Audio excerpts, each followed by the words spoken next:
Thank you, Brian, for taking the time and joining me on the show today. I really appreciate it. I've been looking forward to this conversation since long before I even knew it would happen, actually. So, really cool to finally get to do it.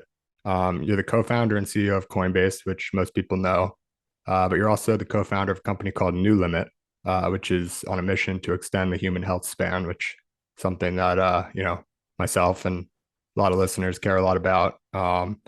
And then you've also co-founded a project called ResearchHub, which is aiming to accelerate scientific research. Another great problem, huge problem. And so while I imagine most people listening probably know you and probably know Coinbase and have used Coinbase for years, I think the best place to start would be the way I start most episodes, just asking you to tell your story from as early as you're willing to start to where you are today, and talking about some of the decisions you made along the way. Yeah, that's great. Thanks for the intro. And as I started listening to your podcast, I was kind of shocked to hear the amount of overlap and interest that we have. And of course, Coinbase is still my, my main job and everything. And but I've had a chance to help a few other companies get off the ground in longevity and everything. And it's kind of remarkable the amount of overlap in our interests. Okay, so the story. What is my story? Well, I guess if you go back to me as a kid, I was kind of shy and introverted. I was started learning how to play with computers at a young age, like probably, I don't know, fourth, fifth grade or something like that. And my family was, we had computers in the home because my mom worked at IBM as a programmer. So I had a chance to start to learn about computers at a young age. And I kind of became fascinated with them. And in high school, I was learning how to make websites and do simple programming with PHP. And my friends and I would start, little businesses, I guess. One of the first ones I started was reselling computer hardware online and trying to make it easy for people to check out and buy that kind of stuff in sort of an early e-commerce scenario. This was, I guess, probably like around the year 2000 or so. And I remember thinking, this is really exciting. I'd build something, I'd go to sleep, I'd wake up in the morning, and maybe 500 people had viewed this website I had created. And it just felt like a superpower. I was able to make something that created value for people all over the world, even while I was sleeping. And that somehow just gave me this kick. So I didn't really know exactly what I wanted to do with my life, but that was sort of an early hint. And so going into college, I decided to study computer science. I also wanted to learn about business. They didn't offer a business degree at Rice University, where I went to school, so at least at the undergrad level. So I ended up studying economics instead. And so computer science and economics, it was this really interesting combination, which of course, fast forward many years later, starting Coinbase, it was the perfect kind of intersection to start that company. But of course, at the time, I didn't know that. I was really kind of felt lost. I didn't know what I wanted to do with my life. A lot of people who were around me in school, they weren't really starting companies.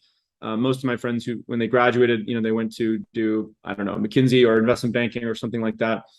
So I was sort of unsure what I was going to end up doing. And in college, I started another business with my roommate at that time. It was a tutoring company. We were basically helping high school kids find tutors that were college students, and it was called University Tutor.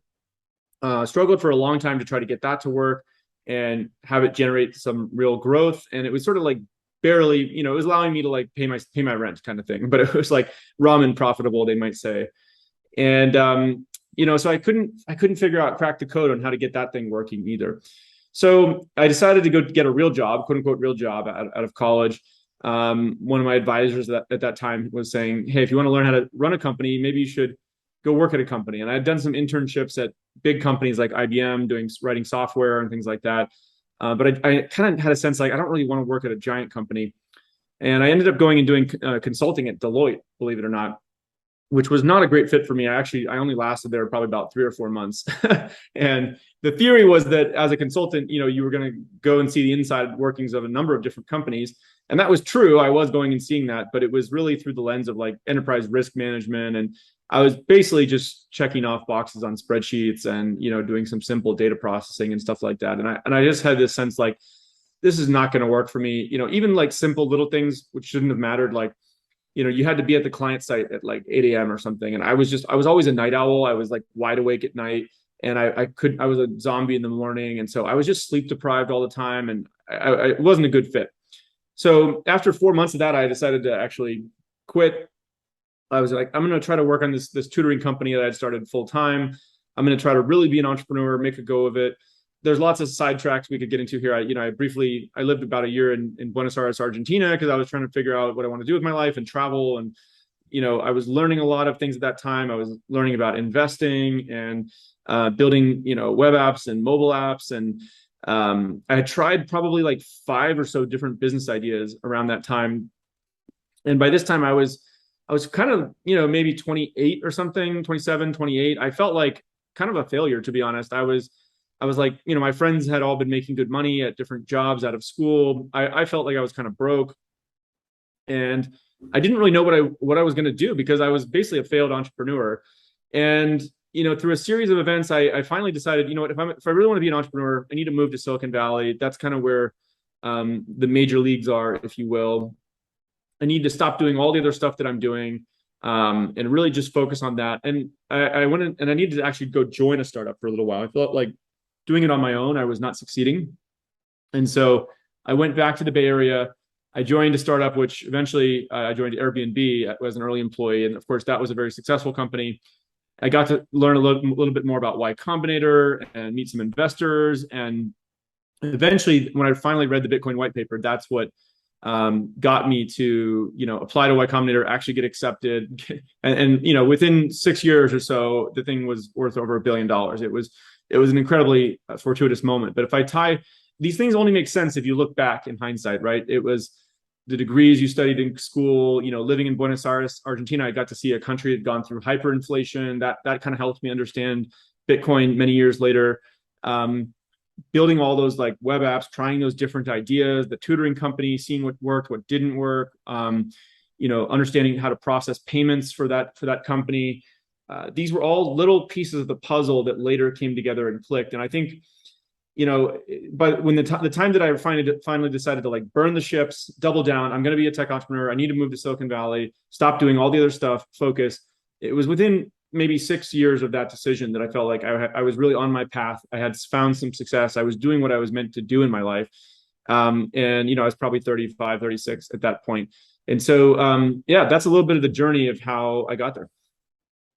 Very much appreciate the story. It's super interesting, and there's a lot of elements that I would dig into. I think well, first of all, going back to your comments at the very top and saying it's remarkable how much we have an overlap in interests. You can imagine from my seat, it's like I'm looking and Brian Armstrong's interested in all the same things as I am, and not just you, but also like Vitalik and Balaji. Everyone's interested in not just crypto, but also longevity and city building and things like this. And to me, originally, like these things were most interesting because I thought they just had the most potential to have like huge, huge impacts in the world. Obviously, if you extend human health span, revolutionize the financial system and perhaps the internet and build new places to live, potentially with better governance and things like this. These are just like huge, huge problems. Um, I think worth going after because if you can have 10 or 20% impact even in any of these areas, it's like a huge thing versus going after a small problem and crushing it. It's like, well, okay, that chips away, but it's not really maybe moving the needle on like the super optimism that I think guys like us share. So, listening to your story, I think, first of all, really appreciate that because I've heard bits and pieces of your story on other podcasts, but humbly, I think I might have got the best one here or the best version of it. There's a lot of serendipity in your story. Like you sort of mentioned, I love the Steve Jobs quote, you can't connect the dots looking forward, but you look back and like his calligraphy class sort of informed fonts at Apple and comparably like your, being in Argentina and seeing hyperinflation and being at Airbnb and realizing issues with sort of international payments. These things were all like super critical for going and ultimately building Coinbase. Um, I'm curious, like looking back at your 20s, you mentioned like 27, 28, sort of feeling like a failure. It's sort of a refreshing thing to hear because you see like, Zuckerberg or Vitalik and these guys like 19, 20 years old, whatever, they go and start some huge thing and sort of hit it on their first try. Or maybe they had other tries before that, who knows, but very, very young. And so everyone sort of assumes they have to go and start this huge thing when they're 20 if they want to be a successful entrepreneur. But here you are as like a great example of, and there's others. I think Bezos quit, his job in like his 30s, and Anatoly just went and started Solana. I think he's like 40. There's plenty of examples, counter examples, but people just assume like I need to go and start this thing right away. But there might be valuable that sort of gives you advantages if you sort of delay a little bit, whether intentionally or not, and learn a lot before you go and start. So I'm curious, like looking back at your 20s now, and having experimented a lot, gone and lived in Argentina, everything like this, are there elements that you sort of chapters that you wish you could have maybe avoided or skipped, or are you sort of grateful for all of it and sort of the way that things turned out, going and eventually starting Coinbase sort of later on in your 20s? Yeah, well, I think certainly no regrets. That's one of those things about human psychology. I think even if people take a detour or they even face some big setback, unlike something I experienced, but even if they have some major setback, generally I've found people are resilient. They look back and they wouldn't trade it for anything. They feel like it makes them a part of who they are. So I think that's generally true. I wouldn't. I hate to say it, even at 29 or whenever I started Coinbase, it wasn't maybe 30. It's not like I was an old person by any stretch of imagination, right? I think you're right. Like people, I've met a lot of people who are in that age range and they feel like, oh, it's too late. I wasn't Zuckerberg or something, which is so silly, of course, in hindsight to look back on. And I think whether people are 40 or 50 or, hopefully someday 300 years old, there should never be like a wrong time to start something. One of my life philosophies is that, you should basically go do the most ambitious, exciting thing you can think of, regardless of what age you are or what time it is, or if it's the right time. Like it's one of those things where it's never the right time. You just have to kind of go do it. And one mistake I see people make, I think, is that they'll come and say, hey, I'm working on this startup idea, and they'll tell me what it is. And I'm like, okay, well, why are you passionate about that? And they'll say, well, the thing I'm really passionate about is blank, but I don't think I'm ready for that yet. I think that the thing I'm working on now is just like a good idea. Like it'll make a bunch of money, or it'll allow me to get a foothold somewhere, or I just see an opportunity in the market. And in the back of my mind, I'm always thinking, it's probably not going to work with this thing that they're doing, because usually if you think something is going to make a lot of money, you're like, I'm not that passionate about it, but it's probably going to make a lot of money. Somehow, ironically, it usually doesn't. And then when I see people doing something and they're like, I don't know, I just think this is so awesome, I can't like imagine how it's ever going to make money, but there's something I'm just like super excited about this. Usually somehow it ends up making a bunch of money, or it has a big impact. And so it's kind of a heuristic for like what to work on. Is you should basically just work on the thing that you think is the most awesome and the most interesting, because usually other smart people think that as well. There's a lot of funny examples of this where, Justin Kahn is a friend, and of course he's sort of famous for starting Justin.tv, which literally was the idea of him wearing a camera on his head and live streaming his life, right? Which is not a business in any sense of the word. There was no like idea to monetize that or anything, but a bunch of people invested in it because they were like, I don't know, this was novel at the time, and it was like, this just sounds funny and interesting. Like, who is this guy? It's like a crazy idea. And of course, later it turned into Twitch and it sold to Amazon for $1 billion, right? And so that you never could have predicted that Justin.tv was going to turn into Twitch, but it's just people following their passion, following their interests. So anyway, everything that you do is hard. Even if you try to do a quote simple idea, it's going to be hard. So I think you should just try to do the most ambitious, the most exciting thing you can imagine. And once you have a little bit of success under your belt, usually your range expands. You start to think about, okay, I'm not just going to start a tutoring company. That's like the biggest thing I can imagine. Maybe I could start $1 billion tech company. Maybe I could try to recreate the whole financial system for the world. Maybe I could try to have humans live forever, right? And so you start to think about things that are even more and more ambitious as you see a little bit of success. Yeah, no, I totally agree. And also, like what you said about regrets, I think, it's sort of easy for me to say I'm young and pretty fortunate, haven't really had anything devastating happen, knock on wood. But I think it's at this point, it's a little bit easier to realize and appreciate that. I think looking back, like regrets are somewhat of a choice, and you can choose to see everything as having happened to get you to where you are today and sort of be grateful for that, or you can regret this thing and that thing and just sort of like, what's the point? I don't really see any utility into sort of having these regrets. You can't go back and change it anyway. And of course, you can learn from things, but regret seems to be sort of like to the extent that you can avoid them, not by doing everything correctly, but by sort of appreciating all the various steps and the journey. I think that's worthwhile. And I like what you said about the 300. Possibly we could live and start your first company at 300 or whatever, sort of teasing the longevity conversation that we'll get to later. Yeah. But before we do that, I want to talk about Coinbase. Obviously, your primary focus these days and has been for last decade plus. Coinbase's mission is to increase economic freedom around the world. One of those very, very bold, ambitious missions that you referenced. And so, for those who don't really know what economic freedom is or why it matters and how Coinbase or crypto could potentially make an impact, can you talk about, what it is, why it's important, and how you guys, aim to increase it? Yeah, sure. So economic freedom is a concept that I got really excited about the first time I read about it. And you can go look it up on Wikipedia. It's one of these terms that economists use, kind of like GDP or something like that. But economic freedom is a composite metric, and it basically looks at different countries around the world, and it looks at a bunch of factors like, is there rule of law? Are there property rights? What's the prevalence of corruption and bribery in the economy? How easy is it to start a business? How easy is it to join a business that you want to work at? And so you could think of it as broadly, how well does the financial infrastructure work in that country? Even things like stability of the currency or inflation.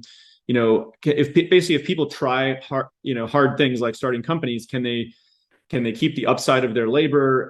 Is there tons of bureaucracy and corruption that slows things down, or is basically a free market that allows people to go try new things, and if they work, capture some of the upside from it? So that sounds like kind of an esoteric concept, and it might be like, you might ask the question like, well, why is the mission of the company based around that? Why did Brian get so excited about it? And the cool thing about economic freedom is that this relatively simple set of ideas, like property rights, like you can actually own things, it actually tends to correlate positively with things that we want in society, not just things like GDP per capita or kind of economic metrics, but even things like self-reported happiness of the average citizen, better treatment of the environment, better income of the poorest 10% in society. And even it's negatively correlated with things like war, right? And, destruction of the environment and stuff like that. So it's this kind of mind-boggling concept, which is, because people typically, they try to create all kinds of ways to get that in the world. Like, hey, if we want to make sure that people have good incomes, like we need to subsidize farmers who are growing a certain type of crop, right? And there's all these kinds of interventions that policymakers and the general public tends to want to do in the economy. But economic freedom is kind of saying this idea that if you let free markets operate and you allow people to have good financial infrastructure and keep the benefits of their labor, you tend to actually get even better outcomes in society than when we try to intervene and put our thumb on the scale in various ways. And there's a lot of good research around this. There's various organizations that publish rankings of different countries around the world with different economic freedom scores.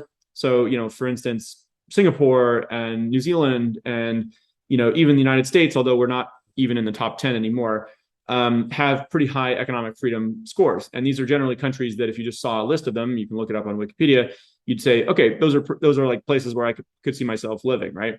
And generally the lowest economic freedom countries are places like, Sudan and North Korea and Cuba and places like that, where there's just tons of corruption and not stable currency, and it's difficult to get anything done, tons of bureaucracy. And so, what I realized, I think when I read the Bitcoin white paper back in 2010, towards the end of that year, I realized that cryptocurrency, and really just Bitcoin at that time, this was a way to inject or create good financial infrastructure or economic freedom in countries all over the world.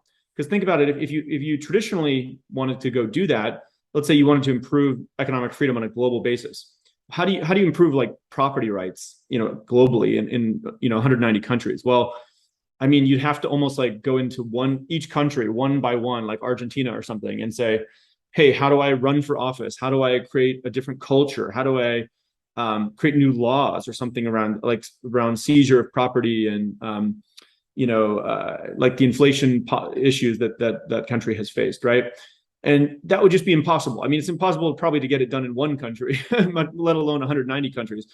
And so, one of my beliefs is that technology is one of the greatest levers to improve the world, whether that's in any big issue, education, like healthcare, climate change, and financial services is another one of those. Like, we're living in this golden age where technology innovation is allowing people to have a huge impact on the world. And when I read the Bitcoin white paper, I said, this could be a technology that spreads globally, that creates good financial infrastructure. Just to give you a simple example, like property rights, right? With Bitcoin, you can have a 12-word phrase, a wallet, for instance, that you can just keep that in your head. And if someone sends you Bitcoin, or you want to store it in your own wallet, nobody can take that away from you. There's no bank that can be nationalized. There's no account that can be confiscated. There's no fiat currency that could be inflated away. And this sounds like such a simple thing, but it's a foundational piece of having a healthy, functioning, growing society that uplifts all people.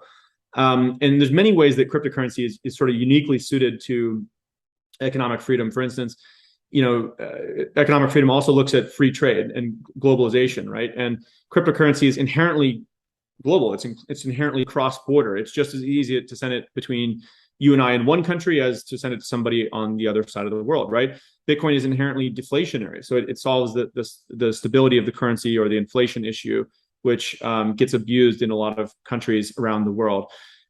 So you can go on down the list, and it turns out cryptocurrency is one of the best technologies ever invented to improve economic freedom. And I had this realization that we, as a relatively small group of people at this one company at Coinbase, and as an industry, could essentially improve the economic freedom on a global scale, which had never been attempted before.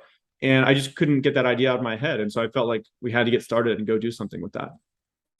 Yeah, so you mentioned it was a small team early on. Obviously, it was a one-man show to begin with, and then you brought Fred on as co-founder and started hiring some employees.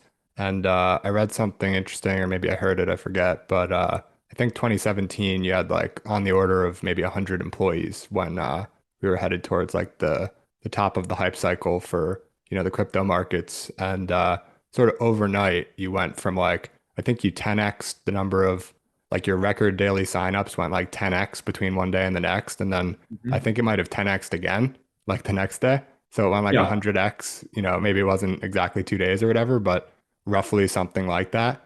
And so, 100 employees back then, that's like 5 years ago. Um, Fast forward 5 years forward, you guys have a team of a few thousand people, pursuing this same mission, which I thought it was really interesting to see. Like this was very clearly, if you go back and read like old blog posts of yours, the mission has not changed from day one. And the only difference is it was like, one guy working on it versus now you've got one guy leading thousands of people working on it and a much better probability of it actually, coming to fruition, which is awesome.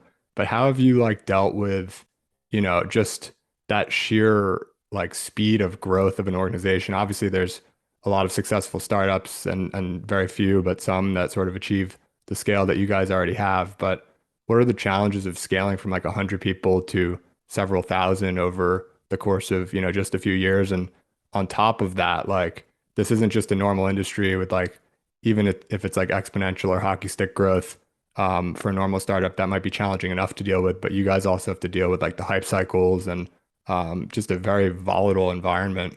And I'm curious, like, how that's gone, having not really done anything like this before, and then you're stuck in a situation where you have to scale, so rapidly in such a volatile environment. Yeah.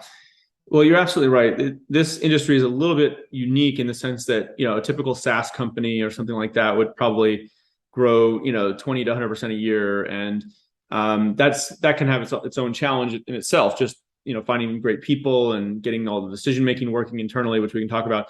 But in crypto, it tends to grow like, 3 to 500% in a year or two, and then it'll go negative 50% in a year or two, and then it'll repeat these cycles. So every cycle, it ends up at a new plateau. So it's growing upward in a channel. If you kind of normalize it over a 5 year period, it's probably growing, I don't know, 50 to 70% a year or something like that.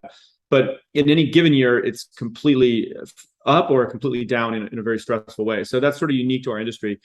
That caused us to do a number of things. I mean, one is that when we were in a huge growth surge, usually it was all hands on deck just to keep the app up and running. From a scalability point of view, we had huge kind of backlogs of customer support. There was periods in our history where people were very frustrated with us, given we might have had like 200,000 kind of unread customer support tickets because of the growing 500% in a year is just unprecedented, like kind of in business history. It usually doesn't happen. And then, we'd finally get everything staffed up. We'd be all great. And then, things would cool off for a few years, and we'd have to make sure that some of these fixed costs that we had turned into variable costs. Whether that's using kind of outsourced vendors or using AWS, you can turn servers on and off really, per hour or per second, right? Instead of, buying a bunch of fixed infrastructure. So there's a lot of lessons like that we learned along the way. We also learned about kind of capital allocation, right? Like in the up periods, we would be incredibly profitable and we'd try to stockpile cash and not get too ahead of ourselves. And then in the down periods, we would tend to burn a little bit of cash. And so we were not like consistently, having the same positive margin throughout that whole period, but we had to kind of, again, zoom out and not get too disillusioned in down periods, not get too exuberant in up periods. That's something, by the way, that I think as a public company now, the public markets are still learning about Coinbase and crypto, because this is the first time as a public company that they've seen these cycles that we're going through. But I guess, yeah, just to zoom back out, the other challenges in terms of growing a company like that, I mean, one of the big ones is just hiring enough great people. Hiring is always so difficult for every company. And the temptation of a lot of companies is to compromise when you're growing quickly. It is to bring in somebody who, it's like, we can't see any kind of major issues. Could they do the job? Yes. But we're not excited about this person. They're not raising the average on the team. They're not teaching us something in the interview. They're not way better at us than with something on the team that they need to go do. And so having an extremely high bar for hiring while growing fast, I think is one of the most difficult things. That's something I've tried to instill at Coinbase. And I say it over and over again, if you're not a hell yes, you're a no. If you're not sure, round down. I'd rather miss out on the occasional great candidate that our process accidentally weeded out, kind of a false negative, than to have a false positive, meaning hire someone that's the wrong person. So we've tried to keep a really high bar on hiring, and then also have a pretty rigorous performance management process. And I think that's one of the key things. We've also moved to being a remote first company. That's allowed us to just expand the top of the funnel in terms of great talent that we can find almost anywhere in the world. Previously they had to be in, within a half-hour commute or so of one of our few locations in the world. And that was like a huge challenge for Coinbase growing up, because we were in the Bay Area and we were competing with, Google, Facebook, but also hundreds of other hot tech startups for this rare talent. And that created this real scarcity mindset. So yeah, finding great talent was a big one. And then every time a company grows to another level where, Dunbar's number is like 150 people, you can kind of keep all those people in your head, everybody, what their name is, what they're doing. It's relatively easy to get everyone on the same page, and you can maybe go to a couple hundred people like that. But once you get to 500, or a couple thousand people, it's like every time you hit one of these new levels, communication and decision making, in my experience, you kind of have to completely redo that.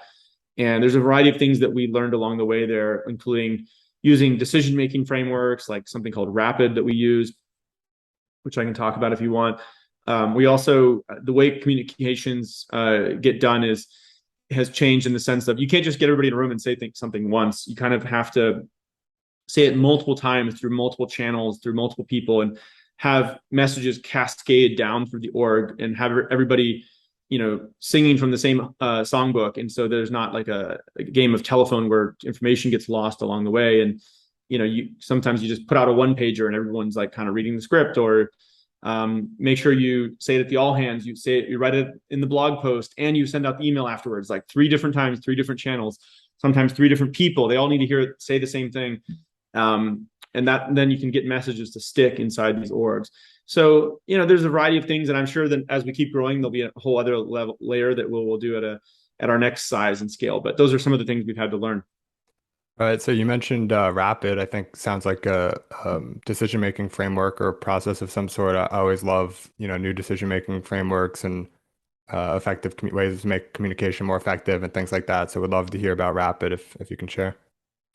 Yeah, so there's a couple of these out there. There's no magic about this one in particular, but I think decision-making frameworks in general are good. And Rapid is one that I think Bain created, the consulting firm, and a number of companies have adopted. But the idea is that you clearly distinguish up front, who is giving input to this decision and who is the actual decider.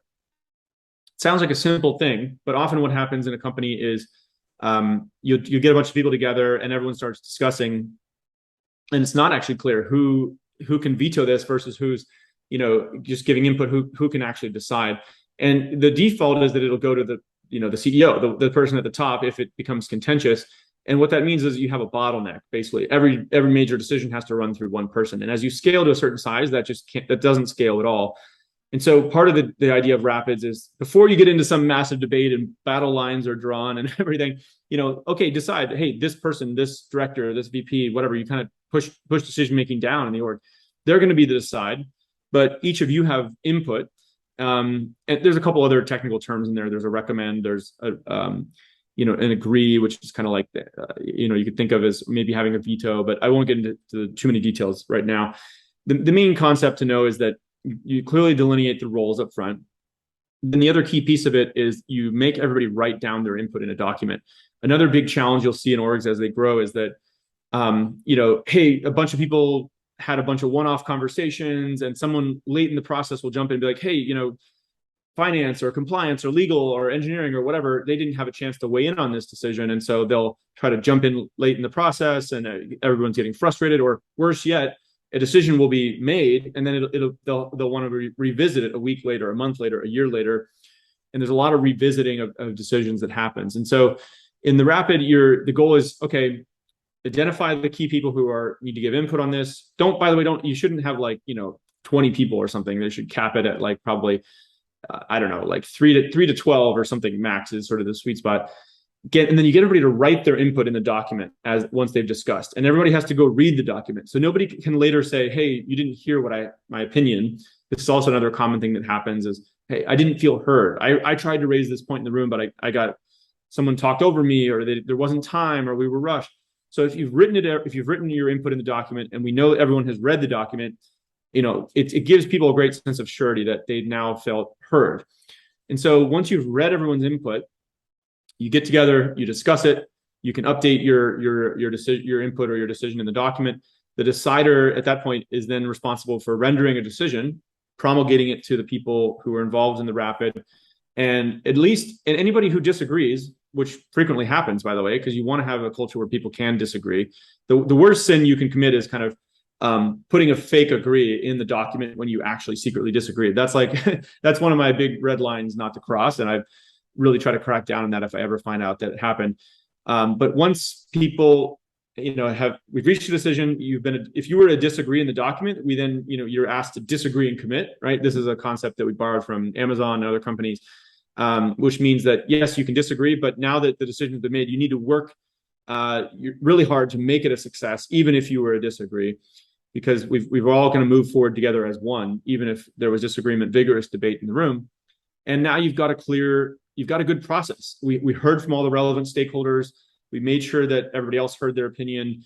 This isn't a committee, it's not like everybody can veto it. There's one clear decision maker. So you move forward, you disagree and commit if you were disagree. And then, hey, if in 6 months we look back and we say we made the wrong decision, we've now got a nice audit trail. We can go back and read that document and say, where did we go wrong? Let's do a retrospective. And I think in my experience, this has really improved our decision making, and it's helped us scale as a company.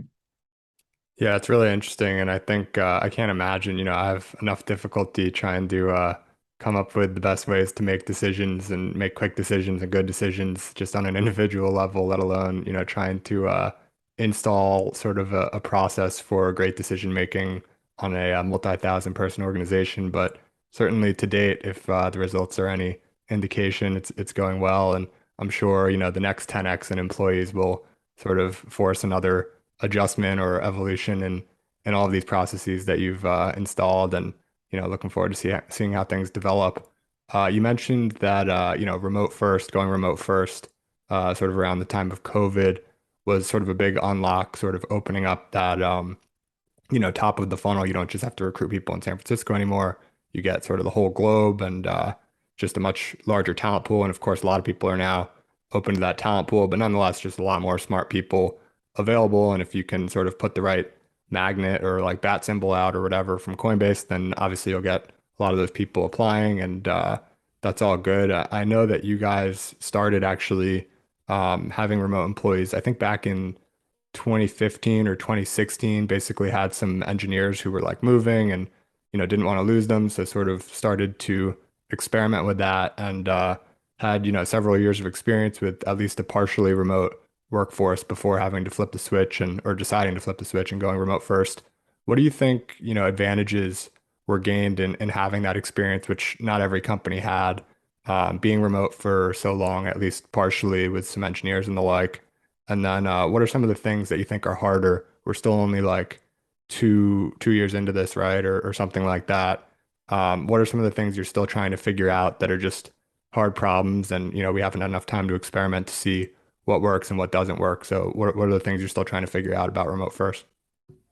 Yeah, well, I think you're right. Being remote as a remote first company, which by the way, just the word remote first in our case, just to define it, just means you can go into an office if you want, but no one's required to. And we have some shared office spaces in a variety of cities, and we also have some people who just never go into the office, and that's fine. So it's basically everybody has to work in a way that's conducive to remote work, even if you want to go into an office, which is totally fine.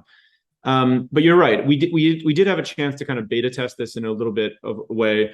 And we did it out of necessity. It was so hard to hire great engineers being in the Bay Area with the competition for talent that we just decided out of necessity we wanted to allow some remote engineers.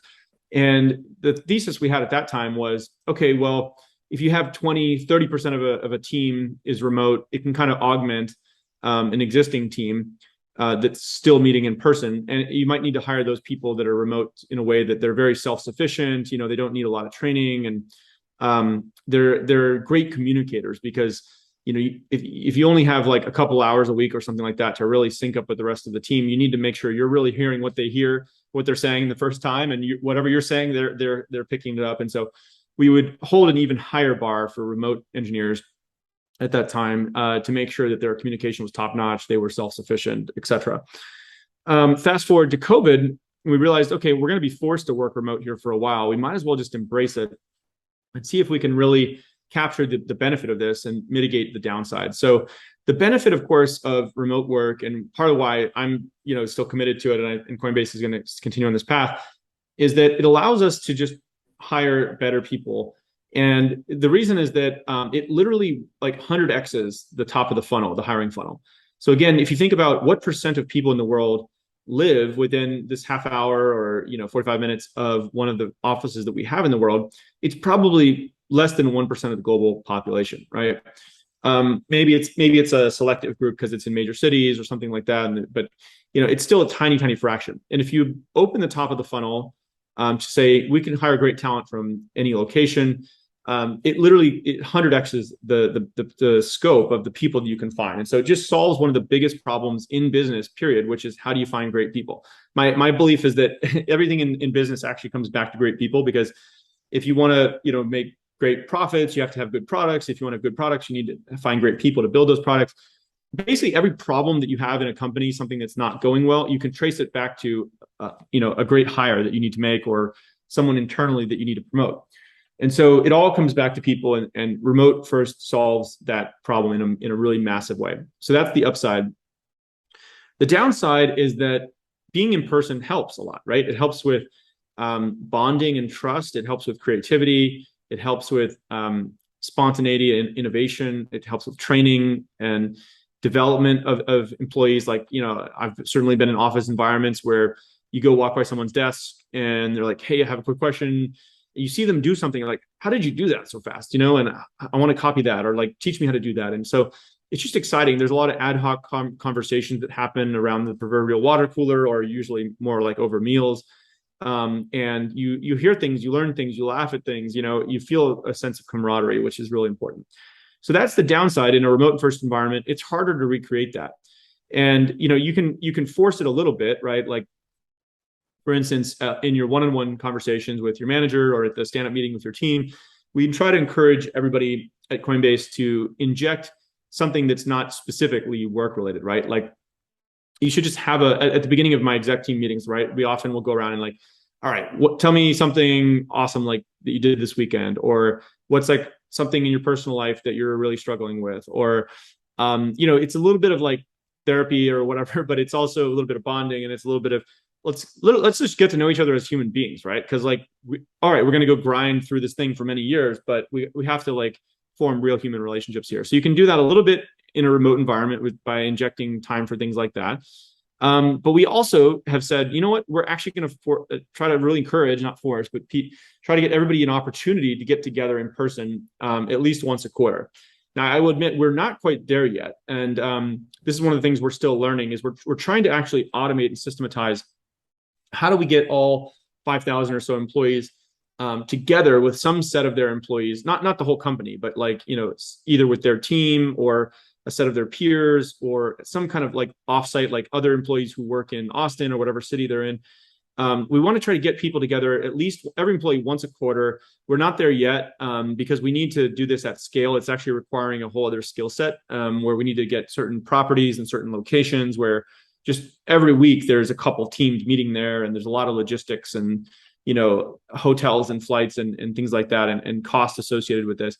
But I think if we can get that to be once a quarter, that's a good baseline to make sure that there's some of that camaraderie, training, development, et cetera, happening with in person. But we also get the benefit of the top of the hiring funnel increase. So that's our current approach, and we don't claim to have it all figured out. I think we're going to have to keep iterating on this, but we're committed to making remote first work at this point. I think it's going to be a big advantage for us long term.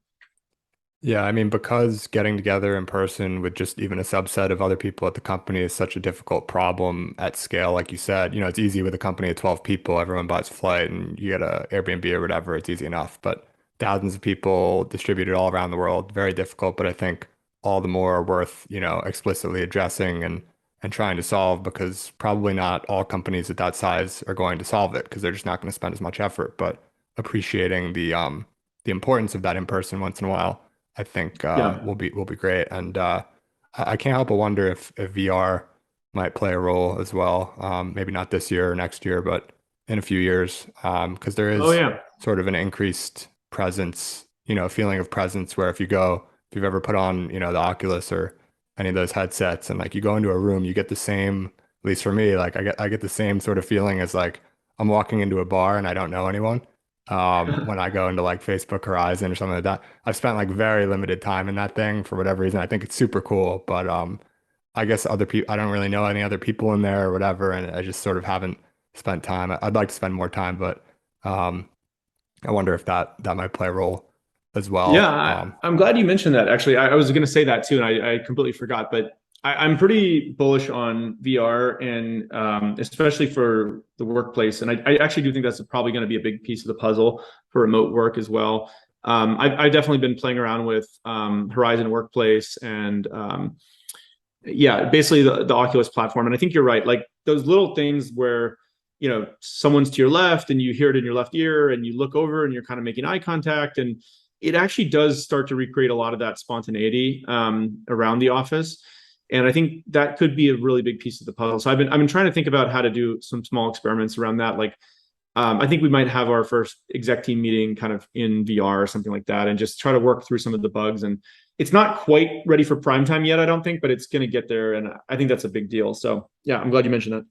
Yeah, I think I don't know if companies are doing this already, but I think at some point it'll be like it's popular to issue VR headsets of whatever the latest and greatest is to all of your employees, like it would be to issue a computer to a new employee or whatever. And it's like, this computer is where you do your work, and this VR headset is where you join these meetings or whatever. I Hmm. think that could be pretty interesting. But circling back a little bit on like the challenges of scaling, we talked about people first and foremost, most important element, everything comes back to people, but also resource allocation, not just people and their time, but the actual money that your core product, the exchange is bringing in. There's lots of challenges with like how best do you allocate that? You can always argue like, oh, maybe this investment would be better or whatever. And you guys, it seems like have landed on, so far as I've heard, like a 70-20-10 split on like the core product versus sort of ancillary, like related products being 20% and then 10% towards more of like venture bets and moonshots and seemingly crazy ideas that just might work out. And I'm curious, I think like the motivation for this is basically to ensure that Coinbase is not a one-hit wonder. It's more like an Amazon or an Apple or Google or Facebook or something like this, where not in every sense, but in the sense that multiple huge successful products, iPod, iPhone, computer, everything like that. And so I think that's part of the motivation. But how did you come to the actual like 70-20-10 split? And what are like some representative investments of allocations in those various categories?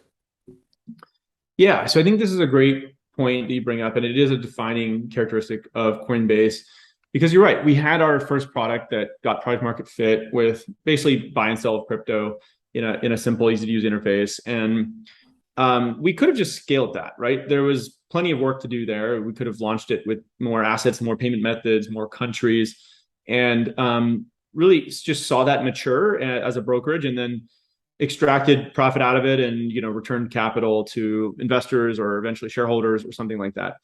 But what I realized at a certain point, this was kind of one of those big forks in the road for Coinbase, was do I want this to be really a one product company that maybe we sell it, or it just bring that to maturity, and then if you have another idea, go start another company or something like that? Or do I want this to be a major tech company that eventually builds a portfolio? It has a real culture of repeatable innovation. And repeatable innovation is one of our values actually as a company. And for me, I decided to do the latter. And I decided to do the latter for a few reasons. I mean, one was just honestly, it was kind of a personal, selfish reason, which is I just like to build new stuff. And I thought, I think this was like having a company is a really good vehicle to be able to build new stuff. But secondarily, I also thought it was just a much better business strategy because if you have one line of revenue, well, it can go up, it can go down, it can kind of mature in the S curve. And usually what happens in those companies is like, the early people sort of get disproportionate rewards. If things are on the upswing, you sort of attract a different type of employee and leader into the company that, and then once it matures, you bring in people who their job is really to like minimize costs and just extract like the most margin out of it that they can. And it's not really like that exciting of a place to work anymore. And I said, you know what? I think this crypto industry is just getting started. This is like, late 90s, early 2000s for the internet.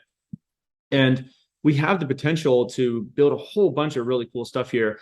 If I want to keep attracting the top people in the world to work with, if I want to make this one of the biggest tech companies and financial service companies in the world, we're going to have a portfolio of different bets. And, not all of them are going to work out. Part of having that repeatable innovation culture is having risk tolerance, right? It's knowing that if you make a bunch of bets, some of them aren't going to work. And then you double down on the ones that are, and you shut down the ones that don't work. That's kind of this rigorous capital allocation, right?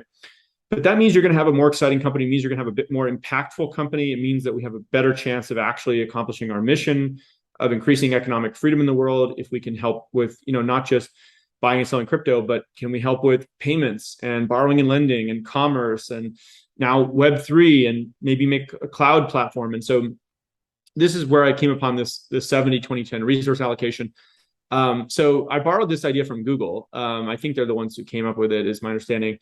And, it's a simple idea, which is that don't forget about the core of what is making most of your money today. So that's put 70% of the resources towards the core, whatever is, at least you can define it however you want, but roughly it's like anything that's more than say 20% of your revenue and it's profitable, it's something at scale. The 20% of your resources goes to what we call strategic or adjacent bets. And these are things that, it's probably serving the same customer base you have today, but it's with another product or service that you feel like is very close to your core, but it's not quite core today. For us, that would be something like our staking business, right? Or even our institutional business started off as this adjacent bet, but it's now become core. And that's been a really interesting business for us. And then 10% of your resources, put it towards venture bets, things that are higher risk, but if they work, could be massive. And, don't go crazy, but 10% of your resources is a very reasonable amount to put towards that. And we've done that with things like, Coinbase Wallet started there. We have Coinbase NFT there. Coinbase Commerce is there, kind of making merchant tools like Stripe for crypto in there. There's a handful of others like new protocols that we're developing and things like that. So anyway, that's our current resource allocation. And it's not that there's something magical about 70-20-10. The funny thing I noticed as a CEO is that this question just kept coming up in the org. Sometimes I go to like 10 meetings in a day, and a couple people in one meeting would ask me like, why are we doing so many things? I can't believe we're so distracted. Like businesses have to be more focused. Why does this other team exist that's not making any revenue yet? My team needs more people. We're making all the revenue, right? Then I'd go to another meeting, and some employees would ask me like, how can we be ignoring this major new trend that's happening in crypto? Like whatever the new thing was, right? Whether it was like DAOs or DeFi or NFTs or whatever. It's like, how are we can't be ignoring this. We're no longer on the forefront of crypto. Like the whole industry is moving to this thing. And I realized there's this fundamental tension, right? Between, you don't want to lose focus on the core, but you also don't want to be a one-hit wonder and not like move to the next iteration and build a portfolio. And so it's not so much that 70-20-10 is the thing, it's that you need to have some way of answering that question. And 70-20-10 is the most reasonable way I've come up with. At least it tells people, hey, this isn't just like random. It's not just Brian kind of waking up today I want to do X or I don't want to do X. There's some sort of framework behind it. And we do try to measure this, and we roughly are at 70-20-10. Sometimes it goes a little out of whack, and we try to adjust it every quarter or two. But that's been another important key part of what it is to be at Coinbase. We're always investing in the core, but we're always making reasonable capital allocations to try new things. And if one of the, if some of those things work, we'll double down on them, and they eventually become strategic and become core. And if they don't, we shut them down or we divest them. And the amount of investment has been relatively minimal to the point where it's not a huge cost. Yeah, I think if everyone is somewhat or reasonably equally and reasonably equal in how angry or upset that they are that they're not getting enough budget or whatever, then maybe it's about right. If the 10% people are much more upset than the core, and the core people are like satisfied, then maybe it's overrated to the core and you can flex that way. But everyone might be a little bit upset, but hopefully everyone, with the reasoning understands why you're doing what you're doing and gets on board or disagrees and commits and whatever. And then there's Coinbase Ventures as well, which I'm not sure how that plays into things, but you guys are not doing everything internally. You're also investing in tons of companies. Like basically, I think one of, if not the most active investors in crypto and Web3. So basically, if someone wants to start an initiative internally, they want to spin out and go do their own thing externally, you can fund them. And basically just it goes to show like you guys aren't just all talk with, we want the whole space to grow. We want to grow the pie, not just our part of it. You guys are, your actions are very much aligned with that messaging. I think one of the other interesting things about Coinbase that I was sort of surprised actually in preparing for this conversation to learn more about and understand a bit better is that Coinbase and well, before it was really Coinbase, when it was just you sort of deciding what you wanted to do and how you wanted to do it, you made the somewhat contrarian decision, I think, and strategy to like outreach to regulators and try to be fully compliant and educate regulators from the early days. And it was contrarian because the whole movement, Bitcoin and everything was obviously sort of founded on a very decentralized sort of that was a huge value of Bitcoin and crypto that followed, and working with regulators seemed sort of out of place to some, but obviously worked out tremendously today. And people, I think, still hang on to that legacy reputation. Of course, you guys are still working with regulators and everything like that, and you have to do KYC for the core product. I want to continue, you got 100 million users or over 100 million users, and you want to continue up to a billion and beyond. So core product and working with regulators remains very important. But at the same time, Coinbase is not like all in on centralization by any means. If anything, I think you guys are leaning in harder and harder on decentralization as time goes by. And the self-custody wallet, I understand, is doing very well. More recently, you guys launched the browser, which I think is really interesting. So curious to hear like how you reconcile having started centralized, but now more and more sort of leaning into decentralization, and Coinbase, not looking at like Uniswap as a competitor, but actually offering people the opportunity to go and use Uniswap through the Coinbase app, through Coinbase browser. It's just an interesting sort of paradox in a way that I think may be sort of a mainstream misunderstanding right now, at least, about, how centralized or decentralized is Coinbase actually, and how might it be in the future? Yeah, I mean, I think you articulated what we've done really well, actually. So I have to give you a lot of credit. Most most people I've talked to who go do cursory research on the company and come in don't have that good of an understanding. So you clearly did your homework. Yeah, so you're correct that Coinbase started off really with this idea of, hey, let's go work with regulators to make this industry mainstream. And that was with our initial core product, which was really a brokerage or an easy way for people to buy and sell crypto. That was a contrarian thing at the time because a lot of the early people in crypto were kind of, anarchists or or whatever you want to call it, hyper libertarians or whatever. And I think that was actually a really important part of the community. But one thing I realized early on was that for this to become mainstream, we would have to we couldn't just fly under the radar, right? I remember one of the analogies we looked at early on was like BitTorrent, right? Like BitTorrent is a totally decentralized technology, and arguably it changed the world, but it never really went mainstream, right? It never, because it always had this kind of black market tinge to it or something like that. Whereas other companies were able to take I don't know what, iTunes or YouTube or whatever, and they were able to kind of help some of these things reach more of a mass market. There's probably a better example with like email or something, right? A truly decentralized protocol. But anyway, long way of saying that we made a decision to kind of go talk to regulators early on and try to do this in a very regulated, well-lit establishment way. I do think that's one of the things that really defines Coinbase as a brand. It's still to this day, I think we're the most trusted brand out there in crypto. We were the first public company to do that. We work with all the regulators out there that do that. And a lot of it is us being an educational resource or trying to be helpful. It's also trying to just, in the absence of clarity, do something reasonable. Because if you sit around and you wait forever for there to be regulatory clarity, you're probably going to fail as a business because it's just regulators take a long time. They usually will wait for something to develop a little bit before they put in rules. And that's a good thing because they don't want to put in rules that would be inappropriate or hinder it in some way. And so you need to act in the absence of complete clarity, make sure you don't violate any laws. But if there's, gray area or it's nobody's really figured it out, do something reasonable, continue to have an open dialogue with regulators. And then as clarity emerges, make sure you're a part of that discussion and that process. So that's what we've done so far. And that largely our initial businesses were centralized and regulated financial service businesses, which needed to follow these rules around AML and KYC, et cetera. So that's great. I think we've been a leader there. And then you're correct that we've increasingly embraced decentralization over time. And the reason is simple.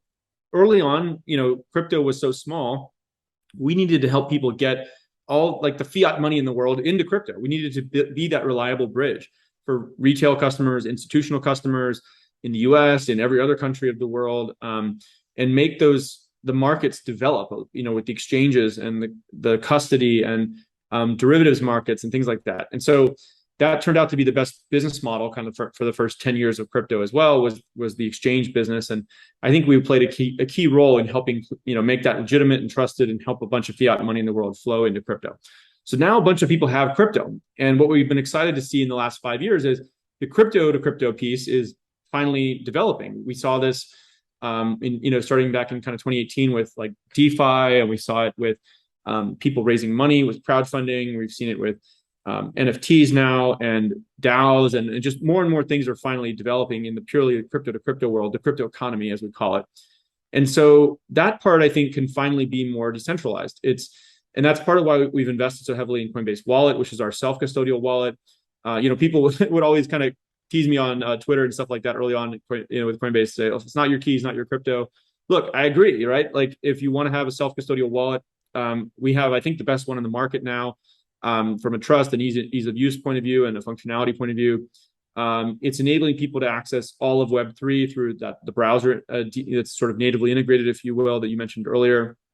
We've done a lot of really cool stuff around like layer 2 integrations and making it easy for people to swap currencies and bridge currencies. And, we just need to make the whole thing simpler and simpler to use because it's still, I think, quite complex for the average person to come in.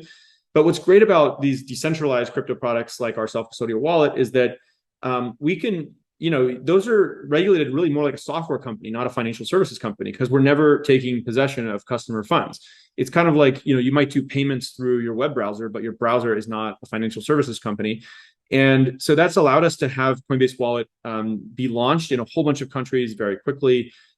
We've got a lot of users in emerging markets, but also in developed markets where people are sort of doing the most tech savvy, cutting edge stuff. There's less of a barrier, I would say, there's less like the customer experience is better in some ways because it's not trying to satisfy all of these kind of antiquated regulations in some cases. It's really trying to satisfy the customer experience. And so in a weird way, because the software industry is less regulated than financial services, I think the customer experience is actually better. There's even better consumer protection in some ways, ironically, which is kind of a counterintuitive idea. The best consumer protection in my mind is low switching costs, right? If you can very easily move your stuff to another wallet or something, if you're unhappy with the current wallet, and if there's low barriers, meaning there's lots of different wallets to choose from, that to me is the ultimate consumer protection. Whereas, if you're like a giant bank or something like that, there's no competition because it's so hard to get new banking licenses now. There's I think been almost none issued in the United States in the last 20 years or something like that. So anyway, this is a counterintuitive idea, but I think it's actually creating better consumer protection, and it's creating more innovation in the purely crypto to crypto world, the decentralized world, the crypto economy. That's where we're seeing the most innovation, the fastest innovation. I think it's going to create the most economic freedom for people around the world as well. So we're fully in on embracing decentralization, and we're going to keep investing in those products as well. Yeah, I think it's a really interesting balancing act where you still, you're not done with part one yet. You've got 100 million people, but which is, amazing, but you're going for a billion or 2 billion or 3 billion or whatever it might be. And at the same time, you're trying to sort of appease the people who have already been in crypto for a while and they're ready to go play on the cutting edge and interact with DEXs and, buy and trade NFTs and everything like that. And hopefully some more cool use cases in the future. So it sounds like it's a tough balancing act, but one that you guys have signed up for, and all of this goes towards the mission. So hopefully a lot more cool stuff coming in the future for Coinbase. We could talk about Coinbase for a while longer, I imagine, but I definitely want to get to NewLimit. The company that I mentioned at the top of the show, you've co-founded. The mission is to radically extend human health span. We dropped a little bit of a teaser at the beginning, or you did rather, about maybe in the future we could live to 300 years. Um, this isn't yet common to think that way, but I've had, a dozen or more guests on the podcast to date that are working on aging directly. And that's not, solving heart disease or cancer or Alzheimer's, all things worth solving if we can, very difficult problems, lots of money going into them already, everything like that. But not as much money to date going into, attacking aging directly. And can we, slow the rate of aging by 10% or 20%? Or sort of rejuvenate people by 10 or 20 or 30% once they get to age 40 or 50 or whatever. Are there various treatments that we can do? And how can we make progress here if we apply technology to this formerly thought to be impossible problem that people haven't really tried that much because it is impossible.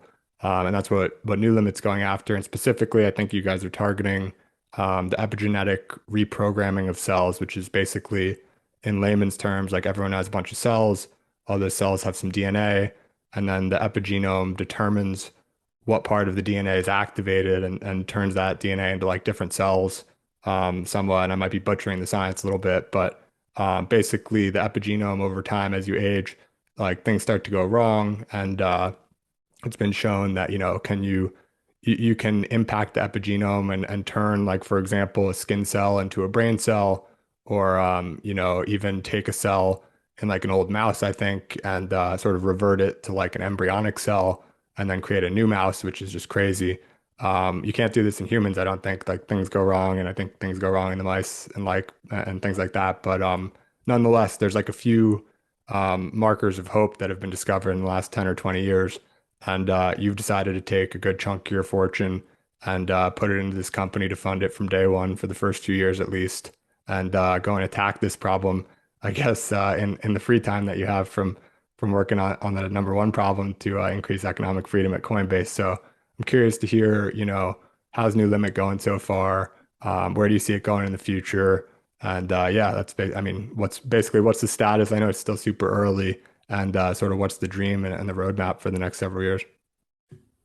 Yeah, well, again, that was a great description. And I think one thing that's been really cool to see is that we're living in sort of a golden age, I think, of software innovation, and fortunes are being made. And so, if someone is lucky enough to get a software product working, and I do think like a software company all companies are incredibly difficult to start, but if I think a software company is a little bit easier right now, just there's lower capex and there's higher margins, so you can make some mistakes along the way, anyway, I think for people who have made some money in software, it's kind of cool that we're seeing some of that money getting put now into hard tech problems, right?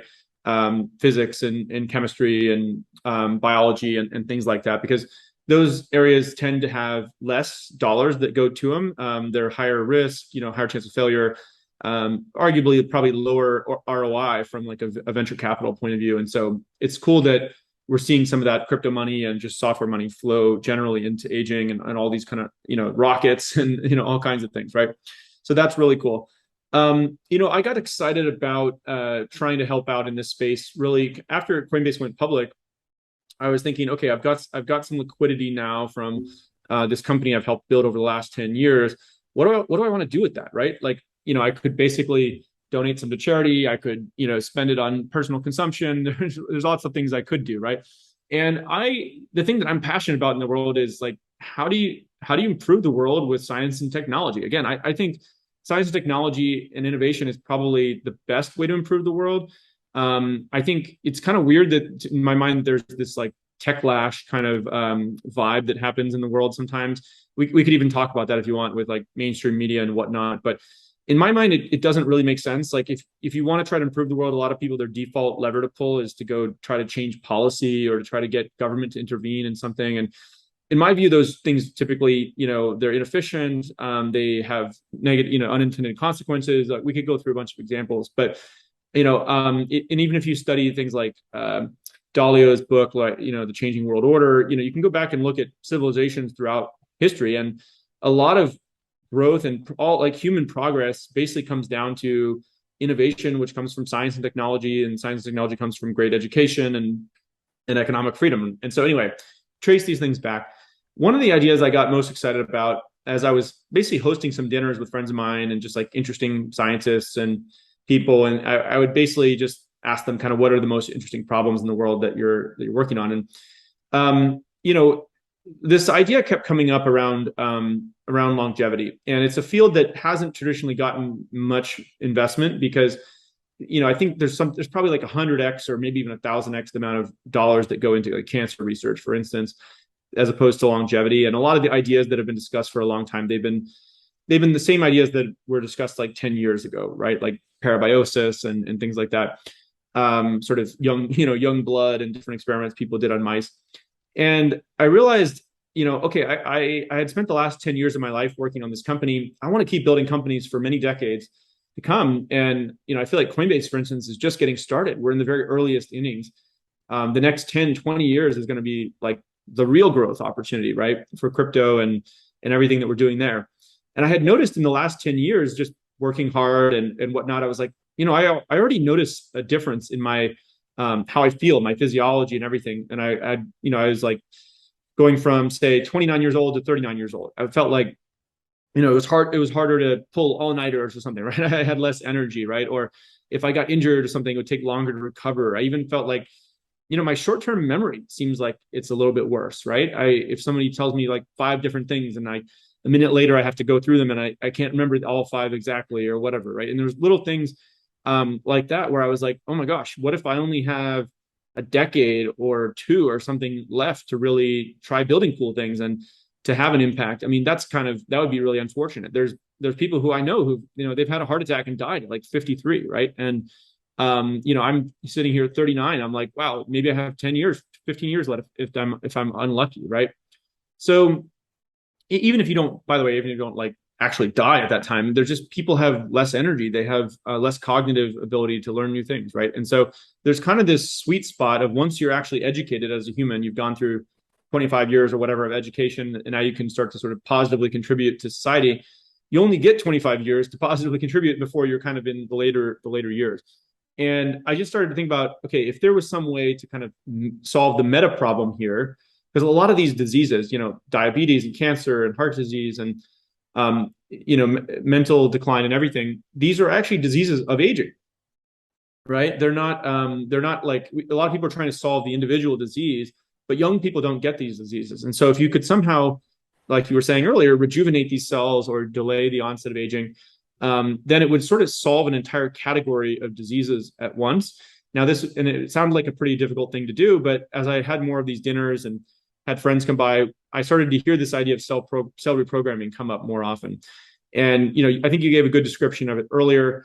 It talks through this idea of can you use transcription factors, which are basically proteins, to kind of convert a cell to another state. And we saw in 2006 with the Yamanaka paper that won the Nobel Prize that you could convert a skin cell back to something pretty close to an embryonic stem cell.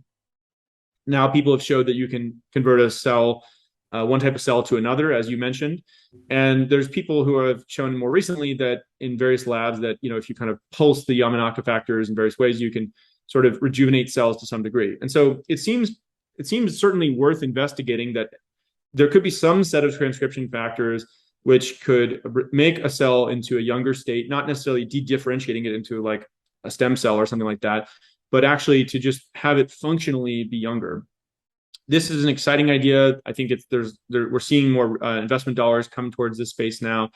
And I was lucky enough to find, I'm not a scientist by background, right? I have a kind of computer science economics background and have gotten some experience building companies. But I realized the first thing I had to do was find somebody who had this deep science background. So I was lucky enough to find a friend of mine, Blake Byers, to jump on this journey with me and kind of help create this company. We've got about almost 10 people hired. So keep holding a high bar, moving slowly to make sure we get the right culture in place. We've got our lab set up in South San Francisco, and we're hiring really amazing people to come in and help build the future of this technology with a really unique culture. We're not trying to build this as like some ivory tower academic institution. It's really intended to be kind of like a fast moving, really high potential company, kind of more like SpaceX than NASA, if you will. That's an analogy I like to use. And we're hiring functional genomics scientists and immunologists and machine learning people and people with an ops background, lab ops. And so I would encourage anybody who's interested there to kind of check out the NewLimit site and visit our careers page. So it's been a really exciting journey. It's given me a chance to learn a lot about the science. And I'm really just participating as an investor and as a board member. So less of any kind of operational role, but I hopefully I'm going to be able to help a little bit to make sure that it has some of the great culture that has helped Coinbase be successful and some of the lessons learned there, and bring it to a biotech company that has the potential to really change the world for all humankind in a really positive way. Yeah, I think it's super interesting. I was stoked to see when you and Blake made the announcement first, I think a few months ago or maybe several months ago, and just to have someone as you're very prominent obviously overall and in the crypto space, and fortunate to, well, you earned your money, but a lot of it, and so you have some to allocate to things that you care about, and I was just thrilled. I don't think at the time I really was aware of how sort of into the longevity stuff you were, and so it sort of caught me by surprise, and I was just like, it struck me as a sort of a big moment for the space overall to get some real attention from someone with big funding and go after it in a serious way. So really excited to see everything that comes from that. And people listening, go to I think it's newlimit.com, and if you're interested in the space and regardless of what your skill set is, put in an application and see if it works out. I'm sure it's a great place to be, and exciting things to come in the years ahead.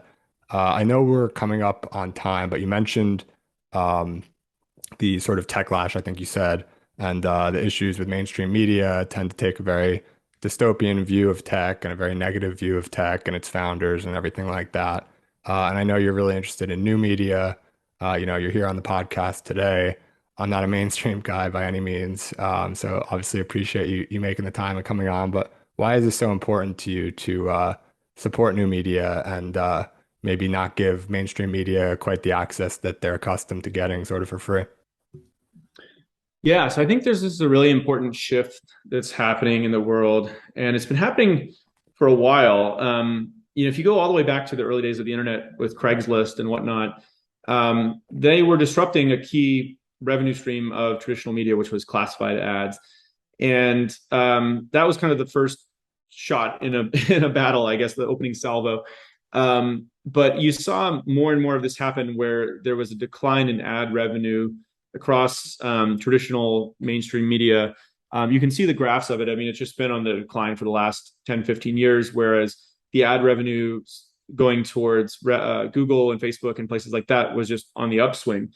And so, what's I think a very clear anti-tech bias essentially emerged in mainstream media because their industry was being disrupted by technology. And it's kind of like asking, going to Pepsi and asking for a fair review of Coke or something like that, right? Or if you want to like, get an unbiased opinion of FedEx, like don't ask UPS, right? You don't ask competitors, or don't ask the horse and buggy makers what they think of automobiles, or whatever. So I think this is widely misunderstood because, in especially in places like the East Coast, in sort of like the over 40 crowd or whatever, mainstream media is still considered to be an authority, a source of truth, in sort of more traditional institutions, and in like, say, with regulators or public market investors. And so it's been interesting, to reach our core customer base. I generally will do new media. I put like kind of 80% of my time, external comms, toward new media at this point, which is podcasts and YouTube and, Instagram, TikTok, like whatever. That's where we're reaching the younger generation is all there. I think they place that kind of on a higher level than they do mainstream media. But our sort of traditional audience, which might be institutions for institutional business, or public market investors, or even regulators, policymakers in DC, it's frankly, it's an older generation. I think they still view mainstream media as a source of authority. And we still kind of put 20% of my resources towards that, because that's kind of the right channel to go reach those people. But I can tell you, it's very frustrating, operating a tech company where we'll get inbound inquiries from traditional journalists kind of like almost every week, where they're kind of saying, hey, we're about to write this like really negative story about X. And X is just like, it's completely false. It's like, where are they getting these crazy theories? And it's like, oh, you have like 48 hours to respond, or we're going to write this like really negative thing. And so it's kind of like, it feels like you need protection from the mafia or whatever. It's like, hey, we're going to come break all the windows in your store, like if you don't engage with us. And and a lot of it is just like really misguided, like false information that we now need to employ a team of people. Like this is basically a lot of what comms teams do inside tech companies, is they just get on the phone with journalists who are about to like publish false information, and try to convince them not to do it. Now, I don't want to say like all mainstream media is bad. I don't. That would be much too extreme of a statement. I think there's probably like 5 or 10% of the industry that are like still doing good work, and they're like not biased. And I've tried to basically develop personal relationships with a handful of journalists that in mainstream media that I do think are really smart and doing good work, and they can write fair stories. And so I'll still engage with them when I have a chance. But I think the trend is pretty clear, and in 5 years it's going to be even more clear, where every company, I think, should basically be building their own direct communication channels with their core audiences. So that's things like, having a podcast, having a blog. I think we're even going to see tech companies kind of go further than that, make like documentaries, like maybe even TV shows, and in print magazines or whatever, if they want to. So that's increasingly important. You need to have a direct line to your audience to kind of both correct the facts when something in false gets published, but also just to put out generally good news. Because again, I think technology is the most important way. It's the best way to improve the world right now, and the positive stories of tech are just not being told. If you go read like the business section of the New York Times, it's basically like an anti-business section. in my view, it's basically stories about companies that they think are doing bad things, or they're things that are just not even related to business at all. It's kind of bizarre. And so yeah, I think that's a really negative thing that's happening in society. I think we should be encouraging more young people to go start companies, try to improve the world, whether that's healthcare, education, climate change, financial system, whatever. Like the best ways to probably improve these are through technology innovation and starting companies. So that's a little bit of my view. Yeah, I hope this changes. I agree with you on basically everything I think that you said. And I like the analogy of Pepsi and Coca-Cola. It's like Coca-Cola as if they advertise themselves as the truth. And then they said, sucks and Pepsi's evil. And it's like, that's so obviously ridiculous, but that's like sort of analogous to what happens with media companies today and tech companies trying to build and make the world a better place. And whether they are or not is another story. But I think the vast majority of founders and entrepreneurs and builders are at least trying to do something positive, and a lot of them certainly are. Last question for you. I think, obviously, Coinbase, having built it for 10 plus years now, tons and tons and tons of work. And now you've decided to lop on top of that some other projects, and not just NewLimit, but also ResearchHub and Give Crypto. And understanding these things aren't taking very much of your time, but still, it's like it's a lot of work. So I'm curious, how do you keep this insane work ethic, but also try to manage, avoiding burnout? Are there anything that sort of, is there anything that you do that sort of influences, like how do you design your days, your weeks, your months, your years? I know Coinbase has like a quarterly week off that's sort of required.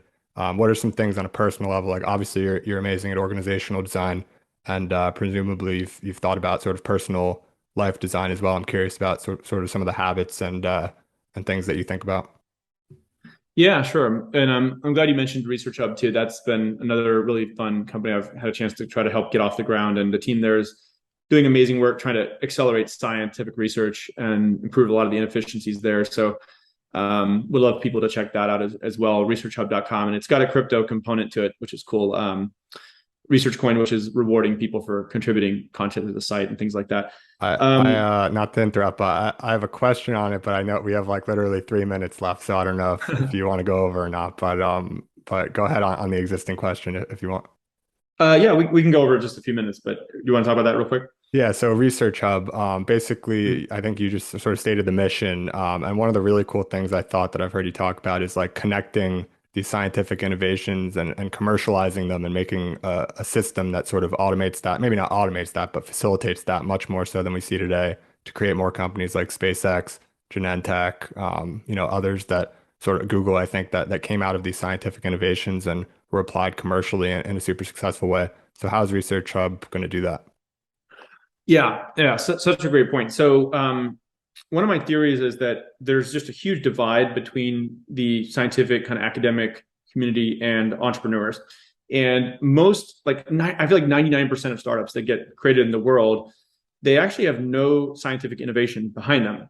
But more of them should have an overlap there, because like the most valuable startups are the ones that have scientific innovation, right? Like even Coinbase was based on a research paper, the Bitcoin white paper that came out, right? Or, Genentech or SpaceX or Google, like these came out of like scientific innovation. But most things that people create in the world, they're like, they're either making some like new makeup company and it's like just using the same ingredients, that it's basically it's a marketing company like based around a celebrity or something, but there's no innovation really from the technology point of view. Or they're starting like a small business, like a pizza shop or a sandwich shop or something like that, and those are fine. But we have so many of those in the world that like the technology innovations. How do you commercialize technology and science innovations? That's where you get these true breakthroughs that really improve people's quality of life. So the theory here is that there's such a gap between these two worlds. Like most business people don't understand enough science. There's even like a lot of pseudoscience that people are marketing out there in like a negative way, right? And a lot of scientists are just not really good at business either. Like they're so academic or whatever that they haven't had a chance to like. They even have like an aversion to money. They think that that's like you're corrupting your integrity as a scientist or something like that. Whereas I think of it as the only reason people are giving you the money is because like you made something that's worth more than the money to them. So it's kind of an interesting measure of how big of an impact you're having, is like, what is your revenue from the products you commercialize? So, okay, so how can ResearchHub help with this? Well, I would say we're, by the way, on the very early steps of this journey. So I don't claim to have made any kind of dent in this yet, but the overall idea is that one thing is that if you try to read a lot of research papers, they're very impenetrable in the sense that it feels like they're speaking a foreign language. And I think there's actually like a weird incentive where people who publish research papers actually try to almost put a lot of flowery language around it, because one, they're trying to make this thing that they did like sound even more important than it is, because they're operating in kind of a false economy where like status and citations are the most important thing. Secondarily, they're trying to impress a very small set of their peers who are other people in that particular field, who are probably the reviewers in the journal, who decide whether they get in the journal, which is what their entire career progression is based on. And so it's kind of disconnected from true market forces. And it's not written in a way that's intended to be accessible to a broad audience. By the way, there's a third reason. I think sometimes they write it that way because they don't want an average layperson to read it and interpret it as medical advice and go do something, that's like overinterpret the results as being definitive or something like that. So one of the simple things I think we can do is just make scientific innovations, basically write them in plain English, kind of like a Wikipedia article, which is intended to be written, use the 2,000 most common words in the English language, at least in the introduction and the opening paragraphs. Write it in the way that someone with a bachelor's degree or something like that could reasonably understand it. And then if you need to get into more depth below, go ahead and do that. But like, it's so hard to just even read some of these papers in a new field to understand if there is something here you'd want to commercialize. Secondarily, let's say you did read a research paper and you decide you want to go try to build a product off of this innovation, or maybe a whole set of innovations. It's very hard to go license this technology. Oftentimes you'll have to go to a university tech transfer office and kind of negotiate some bespoke agreement with a bunch of lawyers, and it's expensive. Whereas, if you look at why is there so much innovation in software, part of the reason is that you can go on GitHub and or GitLab and just like look up any open source project, and there's an MIT license or an Apache license, and it's an open source license. Or even if it's a commercial license, there's often like a button you can click and pay put in your credit card, and like you have the commercial license, and boom, you just go back to work. You never have to call anybody. You don't have to talk to lawyers. And so in my view, this is what science should be more like. And so ResearchHub, I think, has an opportunity to help first make these papers easily digestible by the average person. That can be with like making video summaries, making plain English summaries. And then ideally there should be a license button, like right on the site for any kind of innovation. And it could either be totally open, like an MIT license in software, basically free for commercial use, or it could be a simple, like in Y Combinator has created the SAFT, like the simple agreement for for equity, the SAFE. And there could be something similar, like, or a Creative Commons license, some kind of a similar commercial license, which is like, hey, anybody can go try to commercialize this. Give me 1% of the revenue from it for the next 5 years or 10 years or something. And we could probably make a standard agreement. You just click that button, and a lot of stuff you can just go back to work and try to commercialize it. So these are some of the ideas that we have, and I think we're very far from actually getting this fully realized, but that's a little bit of the direction that I'd like to go in. Awesome. Well, appreciate you sharing that, and I hate to go over on time. You've already been very generous, so we'll wrap it up here. But really appreciate you coming on and talking, and it's been a real pleasure and an awesome conversation. Hopefully, I imagine a lot of people are going to enjoy it. So, thanks again, Brian, and I'll let you go. Yeah, thanks, Jake. This was great. I appreciate it.